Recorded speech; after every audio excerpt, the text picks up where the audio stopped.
Even ও তো আমারও personal video blackmailer দেখিয়েছে কিনে সে ছড়াইছে, এটার জন্য তো অলরেডি মামলা খাওয়া আমার কাছে। বলছি আমাকে ভাইয়া ডাকতে না। মুন্না খান কি খুশি হয়ে গেছে এটা দেখার পরে? হয়েছে?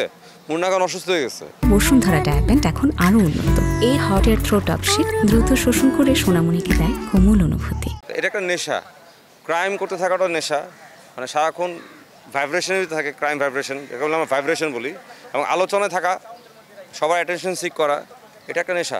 নতুন বছরের কর্মস্পৃহা ডিপেন্ড করে টোটাল পরিস্থিতি, দেশের পরিস্থিতি, নিজে মানসিক পরিস্থিতি, তারপর ব্যক্তিগত জীবনের পরিস্থিতি, সব কিছুর উপরে ডিপেন্ড করে নতুন বছর পুরানো বছর না, প্রত্যেক সামনের আগামীকালই নতুন একটা দিন, নতুন একটা সময় মনে করি। আর যারা চলে গেছে চলে গেছে। তো নতুন দিন বলতে প্রত্যেক দিনই আমাদের জন্ম হয় নতুন করে, প্রতিদিন আমরা হেরে যাই, প্রতিদিন জিতি।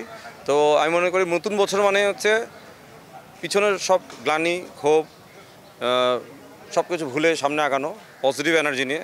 আমার কাছে মনে হয় এটাই যে মানে কেউ খুব সাকসেস হবে এটা বলো না, একটা মানুষ যেন পিসফুলি থাকতে পারে এবং তার কাজে মনোযোগ দিয়ে কাজ করতে পারে, এটা আমার কাছে মনে হয়। একটা মানুষ যখন আমার কাছে সবাই দেখছে, ক্ষমা চাইলো, আমি তাকে সুযোগ দিচ্ছি, তোমাকে সুযোগ দিলাম, ক্ষমা করলাম। সে যখন আমার চোখের সামনে সেই আমরা তো আর্টিস্ট অ্যাসোসিয়েশনস না, সবাই তো আমি মিউজিক ডিরেক্টর হই, আর্জিরিয়া হই, আজকে অন্য এক্সপায়ার্ড নায়ক বা নায়িকা আমাদেরই তো ভাই বোন। তো আমরা যখন দেখবো যে এই একই একটা মানুষ, একই একটা মেয়ে মানুষটা, সে হসপিটালে শুয়ে, যেখানে নাকি মানসিক হাসপাতাল, যেখানে মোবাইল ইউজ করা নিষেধ, সেখানে বসে যখন একই অ্যাক্ট আবার রিপিট করবে, তখন তো বিরক্ত হবো না? আমি কেন, পুরো বাঙালি জাতি বিরক্ত। আমাকে বলে মুন্না খান কি খুশি হয়ে গেছে এটা দেখার পরে? হয়েছে?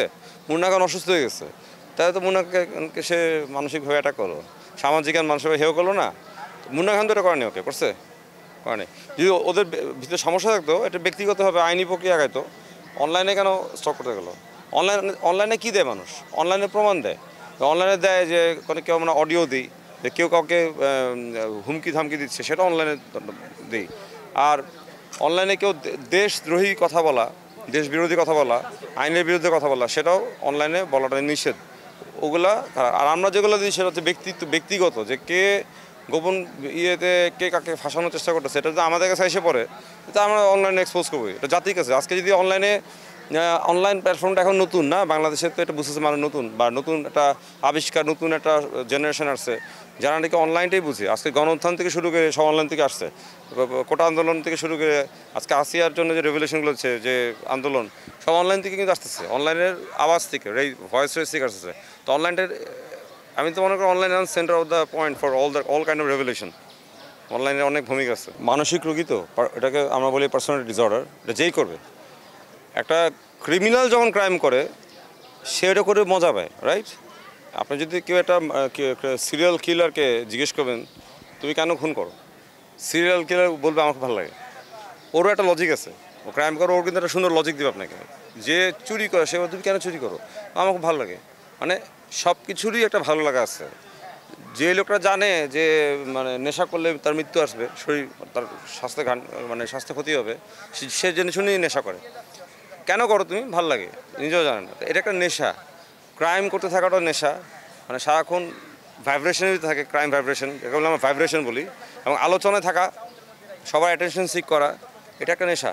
তো এটা আমি মনে করি পার্সোনালিটি ডিসঅর্ডার, এটা গুড পার্সোনালিটি না। বলছি আমাকে ভাইয়া ডাকতে না, তুমি বলছি ভাইয়া ডাকছো, বা ওকে যখন ক্ষমা করছিলাম প্রথমবার, তখন আমি তাকে ফোন দিতাম না, আমাকে ফোন দিত, আমি আমাকে ফোন দিও না। তখন বলে ভাইয়া আমার তো গাইডলাইন্স দেওয়ার কেউ নাই, যা আসলে সবাই সরে গেছে, তুমি ছাড়া কেউ নেই, তুমি তো আমাকে এই করছো। আমি ঠিক আছে, তুমি ভালোই চলো, ভালো মতো চলো, সেখানে আমরা আসি, তোমাকে কখনো অন্যায় করতে দেখবো, তখন কিন্তু তোমার বিরুদ্ধে আমরা চলে যাবো। তো ও ঠিকই অন্যায় কাজ করছে, এখন তো ওর সাপোর্ট আমরা থাকবো না। বাট ওকে একটা পরামর্শ দিব, আজকে কিন্তু বাঙালি জনগণ সবাই বিরক্তর উপরে, এখানে ঘরে ঘরে সবাই বিরক্ত। আজকে যদি ওর আজকে আছে যে কী যে বলে ক্রিম আপু বলে অ্যারেস্ট হয়ে গেল, অমুক অ্যারেস্ট হয়ে গেল, তমুক অ্যারেস্ট হয়ে গেল, বাঙালি জাতি ওকে জেলের ভিতরে দেখতে চায়। জেল বলতে কি, আইনের কাস্টডি দেখতে চায়। সবাই যাচ্ছে ওর মতো একটা পার্সোনালিটি ডিসঅর্ডার পেশেন্ট যেন পথে ঘাটে আমাদের সমাজে না ঘুরে বেড়ায়, রাইট? এটা আমাদের সমাজের জন্য হুমকি। তো ওর দরকার ট্রিটমেন্ট। তো ফর দ্যাট ওকে তো আইনের আওতায় আসতে হবে। আইনের আওতায় আসলে পুলিশ তো ওকে আঘাত করবে না, পুলিশ আইন শৃঙ্খলা ওকে অবশ্যই আইনের আওতায় আইনে পুলিশ কাস্টডির আন্ডারে ওকে মানসিক ট্রিটমেন্ট দিবে, রাইট? সেটাই জনগণের দাবি, এটা তো আমার দাবি না, এটা আমার বলা না। সবাই তো আমাকে এটাই বলে আপনারা কেন করতে শোনাইছি, আমি করার কেউ না, এটা সামাজিকভাবে এটা অটোমেটিক্যালি একটা টাইমে আসবেই। দেখবেন কিছু কিছুদিন পরেই মানুষ দেখবেন মানববন্ধন করবে, যেটা সবসময় হয়, অটোমেটিক্যালি আইন শৃঙ্খলা বাধ্য হবে ওকে করতে, ওকে ধরতে বাধ্য হবে, যে ওকে কেন ধরে ওকে যেন সংশোধন করা যায় এটা চেষ্টা করবে।